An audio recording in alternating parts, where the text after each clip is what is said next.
Shalom, all praises to Yahweh, Ba'ashem El Shai, Ba'ashem Al Rakah Kudash. Double honors unto the apostles and elders of Great Millstone all well.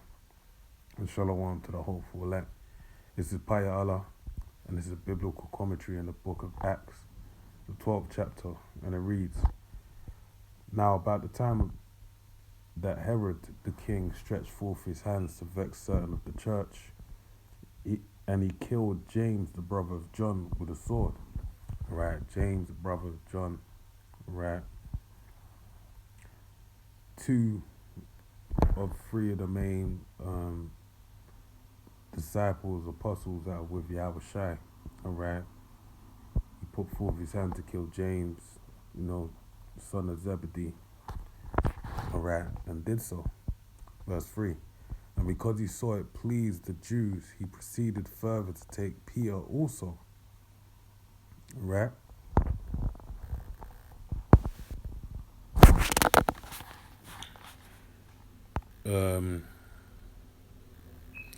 Then were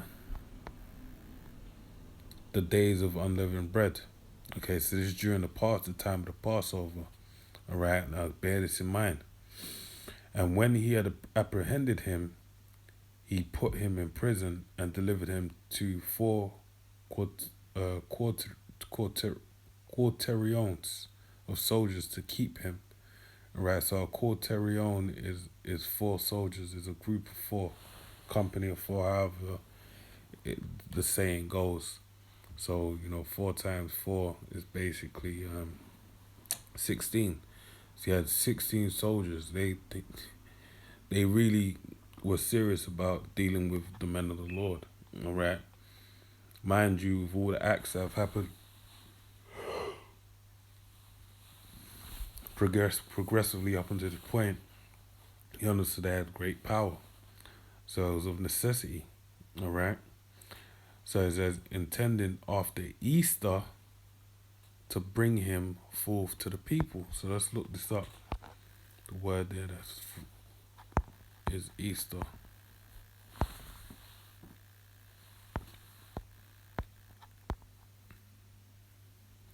So the word there for Easter is Strong's G 3957. Pascha. Pascha. okay.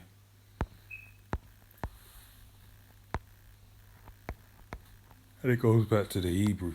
So let's look this up. The word there is Pesach. Pesach. Passover. Sacrifice of Passover. Annual victim of the Passover. Festival of Passover.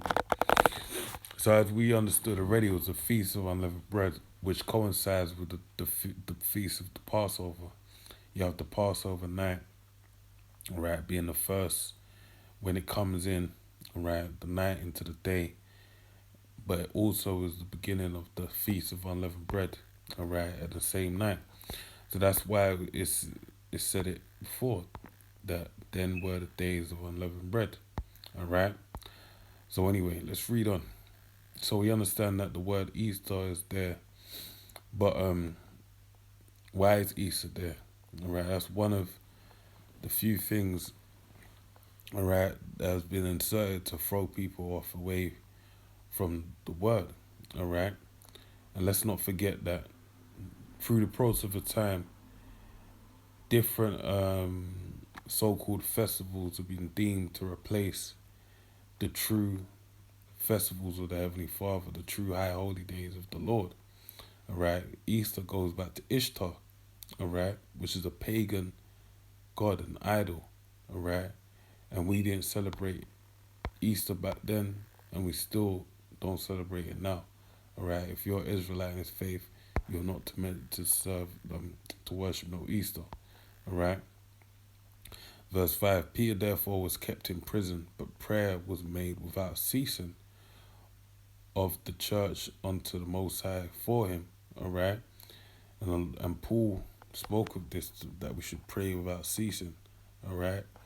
And also it goes into it in the parable in the book of Luke 18, where it speaks upon the woman going unto the judge, and the judge that didn't fear the Most High, had no fear of the Heavenly Father, didn't fear no man, didn't fear the Heavenly Father, But the woman bade him so much, came at his request so much that he avenged her loss, which escapes me at this moment, that he just said to himself, look, man, if I don't do what she says, then basically she's gonna keep coming there.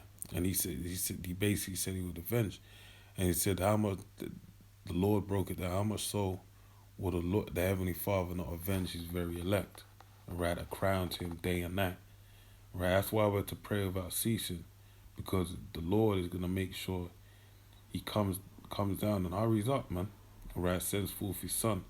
That's why it says in the book of Matthew, around the gospel, that if the days wouldn't be shortened, there'll be no flesh left to be saved. Alright?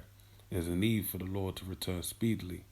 But in this case, we have Peter, alright, in the same situation where he's slated for the same judgment as James, alright?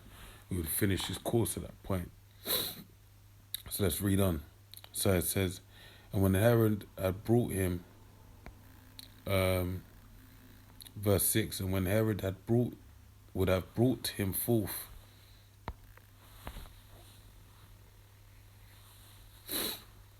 the same night Peter was sleeping between two soldiers bound with two chains, and the keepers before the door kept the prison. Alright? So he had two soldiers by his side, he had two chains, and the keepers before the door slacker, kept in the prison, mind you. So they had him on lock, alright? And behold, the angel of the Lord came upon him, and a light shined in the prison. Damn, crazy. And he smote Peter on the side, stepping through different dimensions, man. Going through portals. That's what it brings to mind in my mind when I envision it. And he smote Peter on the side and raised him up, saying, arise up quickly. And his chains fell off from his hands. Right? All this happened while all these keepers were asleep. And the chains were loosed. An angel said unto him, gird thyself and bind thy sandals. And so he did. And he saith unto him, cast thy garment about thee and follow me. So he got ready and he got to stepping.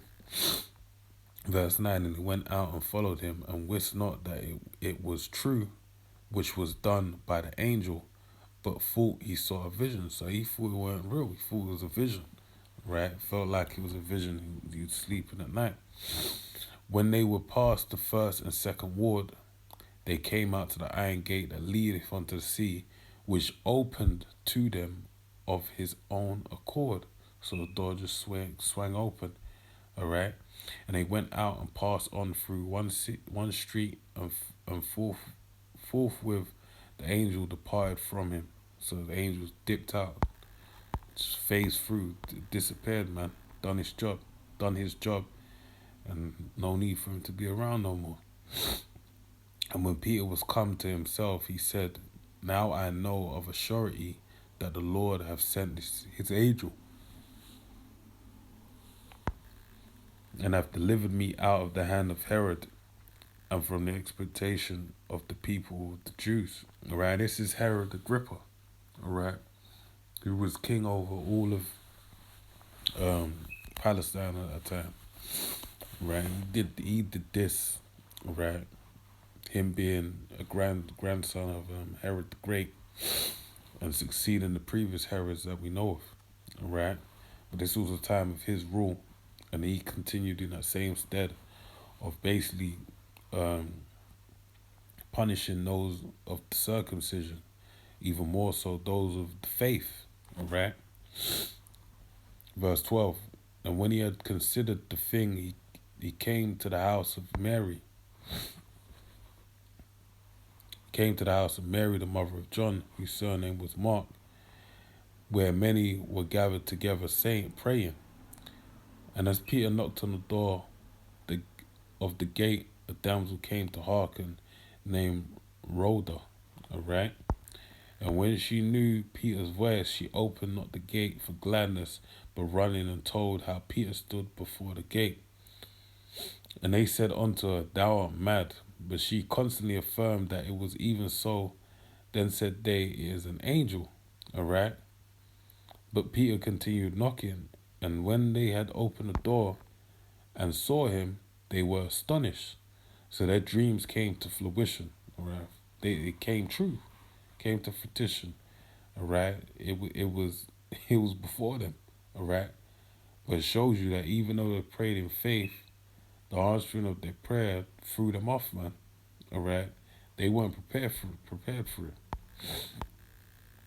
But Peter Salakia, verse 17, but he beckoning unto them with the hand to hold their peace, and declared unto them how the Lord had brought him out of the prison. And he said, Go show these things unto James and to the brethren. And he departed and went into another place. Now as soon as it was day, there was no small stir among the soldiers what was become of Peter. Alright? And when Herod, let me look up this word, small stir.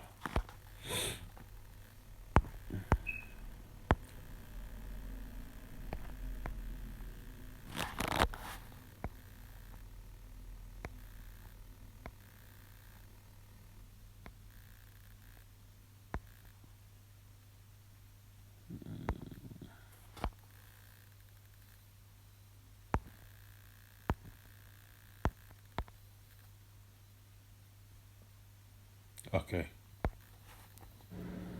Strong's G 5017. Tarachas. Tarachas. Somehow I feel like the word ruckus comes from that. Tarakas. Alright. But it goes on to say commotion, stir of mind, tumult. Right, so that caused an uproar. Because as it was, Peter came in with what? 16 soldiers, man. Right? 4 quatorians. Right? Then he was bound in 2 chains with 2 prison guards sat beside him. Then the keepers of the prison, within the prison. And somehow he managed to disappear when besought of. Alright? When they were looking for him. So it says, and when Herod had sought him, he found him not. He examined the keepers, and commanded that they should be put to death. And he went down from Judea to Caesarea, and there abode. And Herod was highly displeased with them of Tyre and Sidon, but they came with one accord to him, and having made Blastus the king's chamberlain their friend, desired peace, because their country was nourished by the king's country. Right, he was in control of it. And upon a set day, Herod, arrayed in royal apparel, sat upon his throne, and made an oration unto them. And the people gave a shout, saying, It is the voice of a God, and not of a man. And immediately the angel of the Lord smote him, because he gave not the Most High the glory, and he was eaten of worms, and gave up the ghost. So that judgment went out immediately. He met all those keepers he put to death in the spiritual realm, man. Alright? Because the Lord, avenged his elect speedily. He heard the prayers of those of the church, alright? Because they prayed without ceasing, delivered Peter. And not only that, but also avenged the act of the killing of James, alright? The son of Zebedee, by slaying Herod Agrippa, man, the first. So reading on, it says, verse 24, but the words of the Most High grew and multiplied, and as it would, and Barnabas and Saul returned from Jerusalem, alright, Yerushalayim, when they returned, when they had fulfilled their ministry, and took them John, whose surname was Mark. So with that, I pray you're edified. To the next one, say shalom, shalom.